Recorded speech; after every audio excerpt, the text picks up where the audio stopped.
ರಾಜ್ಯದ ಆರೋಗ್ಯ ವ್ಯವಸ್ಥೆ ಅಥವಾ ಆಸ್ಪತ್ರೆಗಳ ವ್ಯವಸ್ಥೆಯನ್ನು ಸುಧಾರಿಸ್ತಾ ಇದ್ದೀವಿ ಅಂತ ಆರೋಗ್ಯ ಸಚಿವರು ಪದೇ ಪದೇ ಹೇಳ್ತಾರೆ. ಆದರೆ ವಾಸ್ತವ ಹಂಗಿದೆಯಾ ಅಂತ ಕೇಳಿದರೆ ಇಲ್ಲ ಅನ್ನುವಂಥ ಉತ್ತರ ಬೆಳಗಾವಿಯಿಂದ ಸಿಗ್ತಾ ಇದೆ. ಬೆಳಗಾವಿ ಜಿಲ್ಲೆಯಿಂದ ಜೀವ ಉಳಿಸೋ ವೈದ್ಯರ ಮಧ್ಯೆಯೇ ಶರಂಪರ ಜಗಳ ನಡೀತಾ ಇದೆ. ಇಬ್ಬರು ವೈದ್ಯರ ಮಧ್ಯೆ ನಡೀತಾ ಇರುವಂಥ ಜಗಳದ ಡೀಟೇಲ್ ಇದೆ. ಹೆರಿಗೆ ವೈದ್ಯರ ಮಧ್ಯೆ ಗುದ್ದಾಟ ನಡೀತಾ ಇದೆ. ಗರ್ಭಿಣಿಯರು ಪರದಾಡ್ತಾ ಇದ್ದಾರೆ. ಪಾಪ ಚಿಕ್ಕೋಡಿಯ ತಾಯಿ ಮಕ್ಕಳ ಆಸ್ಪತ್ರೆಯಲ್ಲಿ ಜಗಳ ತಾರಕಕ್ಕೇರಿದೆ. ಜೀವ ಉಳಿಸೋ ವೈದ್ಯರು ಪರಸ್ಪರ ಜಗಳ ಆಡ್ತಾ ಇದ್ದಾರೆ.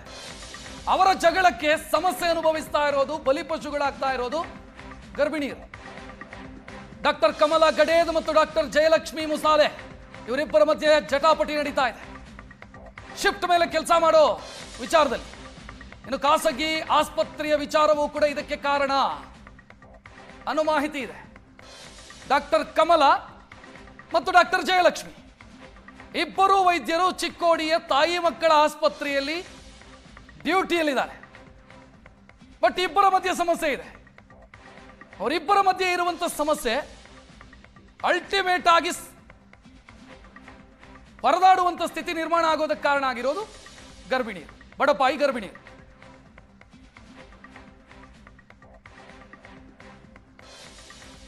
ಇನ್ನು ಇದರ ಇನ್ಸೈಡ್ ನಾವು ಹೋದರೆ ಒಂದಿಷ್ಟು ವಿಚಾರಗಳು ಸಿಗ್ತಾ ಹೋಗುತ್ತೆ.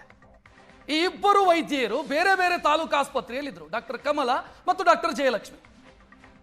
ಈಗ ಇಬ್ಬರನ್ನ ಕೂಡ ಚಿಕ್ಕೋಡಿ ಆಸ್ಪತ್ರೆಗೆ ಸರ್ಕಾರ ನಿಯೋಜಿಸಿದೆ, ಕರ್ತವ್ಯಕ್ಕಾಗಿ ನಿಯೋಜಿಸಿದೆ ಇಬ್ಬರನ್ನ ಕೂಡ. ಆ ಇಬ್ಬರು ಕೂಡ ಬಂದು ಕೆಲಸ ಮಾಡಬೇಕಿತ್ತು, ಜಗಳ ಆಡ್ತಾ ಇದ್ದಾರೆ. ಇಬ್ಬರು ಆಸ್ಪತ್ರೆಗೆ ಬಂದಾಗಿನಿಂದ ಜಗಳ. ನಾ ಕೊಡೆ ನೀ ಬಿಡೆ ಅನ್ನೋ ರೀತಿಯಲ್ಲಿ ಜಗಳ. ಇನ್ನು 7 ದಿನ ಸುದೀರ್ಘ ರಜೆ ಮೇಲೆ ಡಾಕ್ಟರ್ ಜಯಲಕ್ಷ್ಮಿ ತೆರಳಿದ್ರು. ಅವರು ತಪಾಸಣೆ ಮಾಡಿದ್ದಂತ, ಅವರು ಅಟೆಂಡ್ ಮಾಡಿದಂತ ಪೇಷಂಟ್ ಅನ್ನು ನೋಡೋದಕ್ಕೆ ಡಾಕ್ಟರ್ ಕಮಲಾ ಹಿಂದೇಟು ಹಾಕ್ತಾ ಇದ್ದಾರೆ. ವೈದ್ಯ ವೃತ್ತಿಯಲ್ಲಿ ಈ ರೀತಿ ಮಾಡೋದಕ್ಕೆ ಅವಕಾಶನೇ ಇಲ್ಲ. ಇವರ ವೈಯಕ್ತಿಕ ಸಮಸ್ಯೆ ಏನೇ ಇರಬಹುದು, ಅದನ್ನು ಕೆಲಸಕ್ಕೆ ತರೋದಕ್ಕೆ ಅವಕಾಶ ಇದೆಯಾ? ಬಡವರಿಗಾಗಿ, ಮಧ್ಯಮ ವರ್ಗದವರಿಗಾಗಿ ಸರ್ಕಾರಿ ಆಸ್ಪತ್ರೆಗಳಿದ್ದಾವೆ. ಅಲ್ಲಿ ಬಂದಂತ ವೈದ್ಯರದ ಅವರ ಪೇಷಂಟು ನಾನು ನೋಡಲ್ಲ ಅಂತಂದ್ರೆ, ಅವ್ರು ರಜೆಯಲ್ಲಿ ಹೋಗಿದ್ದಾರೆ ಅವರ ಹತ್ರನೇ ಹೇಳಿ ಅಂತಂದ್ರೆ, ಸೊ ಇದು ಕರ್ತವ್ಯದಿಂದ ವಿಮುಖವಾಗ್ತಾ ಇರೋದು. ಸೊ ಇದು ಗರ್ಭಿಣಿಯರ ಪಾಲಿಗೆ ಸಮಸ್ಯೆ ಆಗ್ತಾ ಇದೆ. ಇವರಿಬ್ಬರ ಜಗಳ. ಸರ್ ನೋಡವ್ರು ಬಂದ ಈಗ 5 ಗಂಟೆಗೆ ನೆಚ್ಚಿಗೆ ಬೆಳಗ್ಗೆ 5 ಗಂಟೆ ಬಂದಿದ್ರಿ. ಮತ್ತು ಕಮಲಾ ಮೇಡಮ್ಗಳು ನೋಡ್ಯಾರ ನಮಗೆ.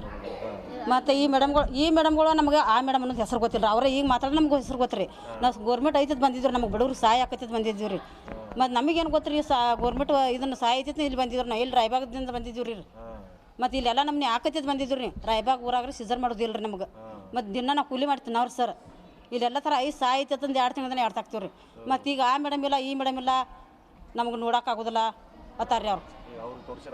ಹಾಂ, ಅವ್ರಿಗೆ ಹೋಗತ್ತಾರ್ರಿ. ಮತ್ತು ಮುಂದಕ್ಕೆ ಹೋಗಿರ್ತಾರೆ ಬೆಳಗಾವ್ಗೆ ರೀ. ಮತ್ತು ನಾವು ಗಂಡು ಮಕ್ಳು ಕರ್ಕೊಂಡು ಬಂದಿಲ್ಲ ಬೆಳಗಾವ್ಗೆ. ಹೆಂಗೆ ಹೋಗೋಣ ಡಾಕ್ಟರ್ ನೋಡಿಲ್ಲ ನಾವು. ಮತ್ತು ಅವರು ಅದನ್ನೇ ಹೇಳೋರಿಲ್ಲ ಸರ್. ಹಾಂ, ಬೆಳಗಾವ್ಗೆ ಅದನ್ನೇ ಹೇಳೋರಿಲ್ಲ. ನೀವೇನು ತೋರಿಸಿರಿ ಎಲ್ಲ ಹೋಗ್ರಿ ನಾವು ರೀ. ಹಿಂಗೆ ನಡೆದೈತೆ ನೋಡ್ರಿ ಸಮಸ್ಯೆ. ಹೆಚ್ಚಿನ ಡೀಟೇಲ್ ನೀಡೋದಕ್ಕೆ ನಮ್ಮ ಪ್ರತಿನಿಧಿ ಅನಿಲ್ ನೇರ ಸಂಪರ್ಕದಲ್ಲಿ. ಅನಿಲ್, ಇಬ್ಬರ ಮಧ್ಯೆ ವೈಯಕ್ತಿಕ ಜಗಳ ಏನೇ ಇರಬಹುದು, ಅದು ಕರ್ತವ್ಯದ ಮೇಲೆ ಎಫೆಕ್ಟ್ ಆಗಬಾರ್ದು. ಪಾಪ ಅಲ್ಲಿ ರೋಗಿಗಳು ಮಾತನಾಡಿದ್ದನ್ನು ಗಮನಿಸಿದ್ವಿ. ಅವರು ಅಟೆಂಡ್ ಮಾಡಿರೋದು ಅವ್ರ ಬಳಿಗೆ ಹೋಗಿ ಅಂತಂದ್ರೆ ಏನರ್ಥ? ಯಾಕೆ ಈ ರೀತಿ ಆಗಿದೆ?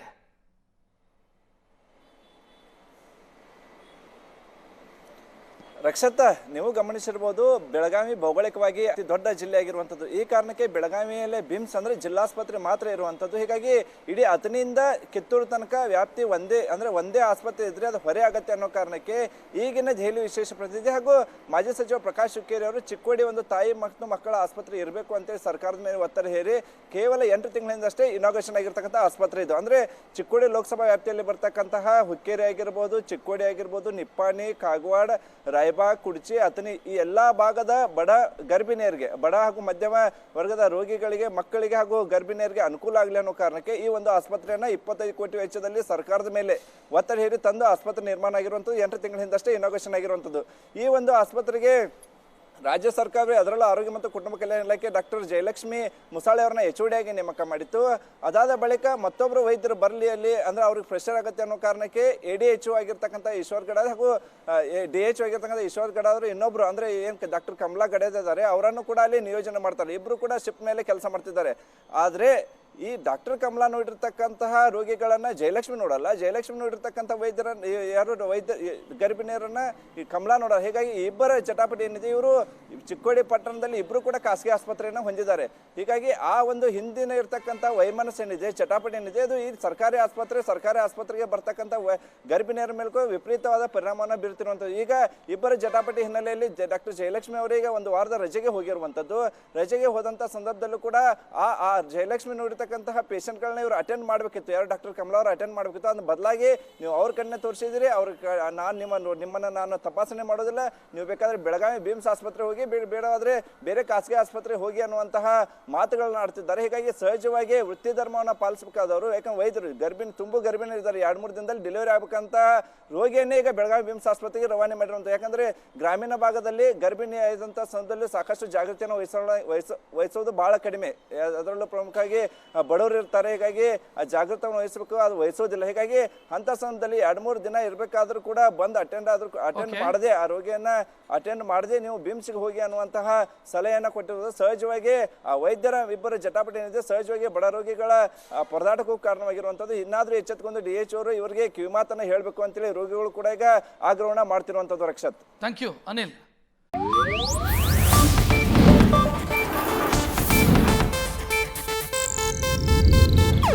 ಇದು ಏಷ್ಯಾನೆಟ್ ನ್ಯೂಸ್ ನೆಟ್ವರ್ಕ್ ಪ್ರಸ್ತುತಿ.